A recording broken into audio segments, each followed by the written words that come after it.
साधु और चूहे की कहानी में आपका स्वागत है। बहुत समय पहले की बात है। एक गांव में एक साधु मंदिर में रहा करता था। उनकी दिनचर्या रोजाना प्रभु की भक्ति कराना और आने जाने वाले लोगों को धर्म का उपदेश देना थी। गांव वाले भी जब भी मंदिर आते तो साधु को कुछ न कुछ दान में दे जाते थे। इसलिए साधु को भोजन और वस्त्र की कोई कमी नहीं होती थी।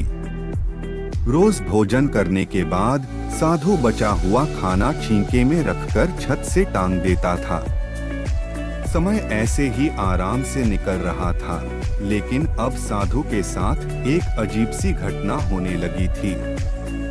वह जो खाना छींके में रखता था गायब हो जाता था। साधु ने परेशान होकर इस बारे में पता लगाने का निर्णय किया। उसने रात को दरवाजे के पीछे से छिपकर देखा कि एक छोटा सा चूहा उसका भोजन निकाल कर ले जाता है। दूसरे दिन उन्होंने छींके को और ऊपर कर दिया ताकि चूहा उस तक न पहुंच सके, लेकिन यह उपाय भी काम नहीं आया। उन्होंने देखा कि चूहा और ऊंची छलांग लगाकर छींके पर चढ़ जाता और भोजन निकाल लेता था। अब साधु चूहे से परेशान रहने लगा था। एक दिन उस मंदिर में एक भिक्षुक आया। उसने साधु को परेशान देखा और उसकी परेशानी का कारण पूछा तो साधु ने भिक्षुक को पूरा किस्सा सुना दिया। भिक्षुक ने साधु से कहा कि सबसे पहले यह पता लगाना चाहिए कि चूहे में इतना ऊंचा उछलने की शक्ति कहां से आती है। उसी रात भिक्षुक और साधु दोनों ने मिलकर पता लगाना चाहा कि आखिर चूहा भोजन कहां ले जाता है। दोनों ने चुपके से चूहे का पीछा किया और देखा कि मंदिर के पीछे चूहे ने अपना बिल बनाया हुआ है। चूहे के जाने के बाद उन्होंने बिल को खोदा तो देखा कि चूहे के बिल में खाने पीने के सामान का बहुत बड़ा भंडार है।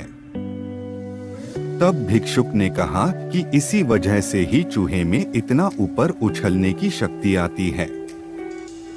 उन्होंने उस सामग्री का निकाल लिया और गरीबों में बांटा दिया।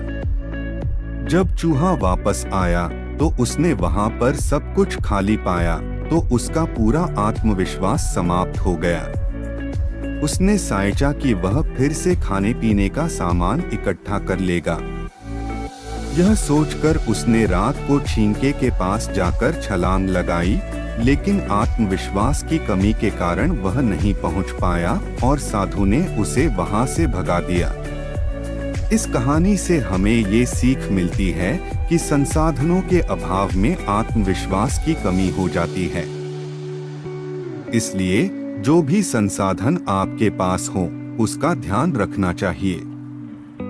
धन्यवाद दोस्तों, पूरी कहानी सुनने के लिए वीडियो को लाइक करें और चैनल को सब्सक्राइब जरूर करें।